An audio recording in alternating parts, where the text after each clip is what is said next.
अस्सलाम वालेकुम। आज आपके साथ मैं शेयर करूंगी बीफ मसाला बनाने की ज़बरदस्त सी रेसिपी जिससे आप बहुत ही जल्दी बना सकेंगे बीफ मसाला। तो इसमें मैं एक सीक्रेट इंग्रेडिएंट डालूंगी जिससे आप झटपट बना लेंगे बीफ मसाला। अगर अचानक से घर में मेहमान आ जाएं तो आप यही वाली रेसिपी बना लीजिएगा, तो बहुत ही मज़े की भी बनेगी। तो चलिए फिर बनाना शुरू करते हैं। इसके लिए मैंने लिया है बीफ मैंने हड्डी वाला भी लिया है और बोनलेस भी, दोनों का मिक्स करके लिया है। ये देखिए, ये मैंने बोनलेस लिया है और ये हड्डी वाला भी लिया है। और आप चाहें तो सिर्फ ये बोनलेस से भी बना सकते हैं, तो बहुत ही मज़े की बनेगी। तो बीफ लिया है मैंने 750 ग्राम। अब इसे हम पहले मैरिनेट करेंगे। तो मैंने पहले वॉश कर लिया था अच्छी तरह, उसके बाद नमक डाला है 1 चम्मच और 1.5 चम्मच इसमें मैंने पिसी हुई लाल मिर्च डाली है। 2 चम्मच इसमें मैं धनिया पाउडर डाल रही हूँ, 1 चम्मच है ज़ीरा पाउडर, आधा चम्मच हल्दी है और इसमें मैं डाल रही हूँ थोड़ा सा गरम मसाला और 2 चम्मच इसमें मैं डाल दूँगी लहसुन अदरक का पेस्ट। और इसके बाद मैं इसी में डाल रही हूँ 4 टमाटर ले लिए थे और उनका मैंने पेस्ट बना लिया है। और साथ इसी वक्त ही मैं डाल दूँगी आधा कप ऑयल। अब ये सारे मसाले डाल के और बीच में ये टमाटर भी डाल के, तो प्याज भी मैं इसी वक्त ही डाल लूँगी। मैंने ये प्याज जो है ब्राउन कर लिया था और जब ठंडा हो गया तो इस तरह से हाथ से मैं इसे क्रश कर रही हूँ। तो ये देखिए, ये इस तरह से क्रश हो जाएंगे। जितना हो सके आप उसी तरह उतना ही क्रश करें और उसके बाद इसी मैरिनेशन में प्याज भी मिक्स कर दें। और इसके एंड में बिल्कुल एक ज़बरदस्त सी चीज़ डालने लगी हैं जिससे जो है बीफ बहुत जल्दी गल जाएगा। तो वो मैंने डाला है बेकिंग सोडा, जिसे आप मीठा सोडा भी कह सकते हैं, 1/4 चम्मच। अब इन सारे मसालों को डाल के हम आधे घंटे के लिए रख देंगे ताकि बीफ में अच्छा सा फ्लेवर आ जाए। लेकिन अगर आपको झटपट बनाना हो तो भी आप रख सकते हैं, आप मैरिनेट करके ना रखें, फ़ौरन उसी वक्त भी बना सकते हैं। तो ये देखिए, मैंने थोड़ी देर के लिए रख दिया था क्योंकि मुझे बहुत जल्दी नहीं थी। अब इसके बाद मैंने कुकर ले लिया है। कुकर में मैंने डाल के फ्लेम शुरू में रखा है मैंने हाई, 1 से 2 मिनट। बस जब ये पानी छोड़ना शुरू कर देगा, क्योंकि इसमें हमने टमाटर भी डाले हैं और बीफ खुद से भी पानी छोड़ता है, तो ये देखें साइडों से पानी छोड़ना शुरू कर दिया था। तो उस वक्त डाल देने हैं इसमें 2 गिलास पानी के, क्योंकि हमने बीफ को गलाना है। उसके बाद फिर हम इसकी भुनाई करेंगे। अब हम इसे मिक्स करेंगे और उसके बाद मैं कुकर को बंद कर दूँगी। तो कुकर को बंद करने के लिए फ्लेम शुरू में रखना है हाई। जब पहली विसल हो जाएगी उसके बाद फ्लेम में मीडियम कर दूँगी 15 मिनट के लिए।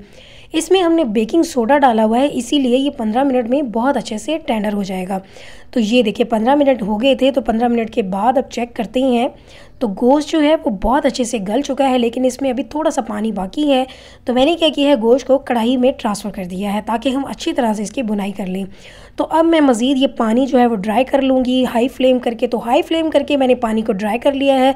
तो इसका कलर देखिए टोटली चेंज हो गया, क्योंकि इसमें हमने प्याज ब्राउन करके डाले हुए हैं। अब इसे हम अच्छी तरह से मिक्स करेंगे और इसकी भुनाई करेंगे। ऑयल डालने की हमें ज़रूरत नहीं है क्योंकि वो मैरिनेशन में ही डाल दिया था। अब हम इसमें डाल देंगे साबुत ज़ीरा 1 चम्मच और साथ ही हरी मिर्चें भी 4 से 5 काट के डाल देंगे। और साथ ही खुशबू के लिए 1 चम्मच कसूरी मेथी, ये भुनाई के टाइम पे डालेंगे तो बहुत अच्छी खुशबू आती है। अब इसे मज़ीद हम 2 से 3 मिनट और भून लेंगे और फ्लेम यहाँ मैंने मीडियम कर दिया। अगर आपको लगे कि ये मसाले लगने लगे हैं तो 1 से 2 चम्मच पानी डाल के इसकी मज़ीद भुनाई कर लें। तो जब ये अच्छी तरह से भुना जाएगा उसके बाद इसमें डाल देना है 1 कप पानी। 1 कप पानी डाल के, क्योंकि ये बिल्कुल ड्राई हो चुका है, तो इसमें मैंने थोड़ी सी ग्रेवी बनानी है, इसलिए 1 कप पानी डाला है और इसे मिक्स किया है। जब ये पानी अच्छी तरह से मिक्स हो जाए और थोड़ा सा उबलने लगे तो उस वक्त इसमें हम डाल देंगे दही।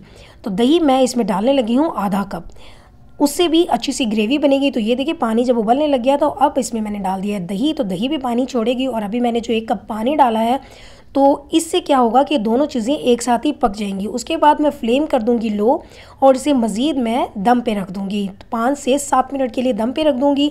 और जिससे क्या होगा कि ये पानी जो है, दही का पानी और दूसरा पानी, दोनों अच्छे से पक जाएंगे और इसकी ग्रेवी भी बन जाएगी और ऑयल भी ऊपर आ जाएगा। तो ये देखिए अभी ऑयल आपको नज़र नहीं आ रहा। अब मैं इसे कवर करने लगी हूँ 5 से 7 मिनट के लिए। उसके बाद फिर हम देखेंगे।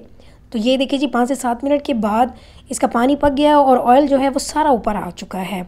तो बस आपने उस वक्त तक इसकी कुकिंग करनी है, इसको दम पे रखना है जब तक कि ऑयल सेपरेट ना हो जाए।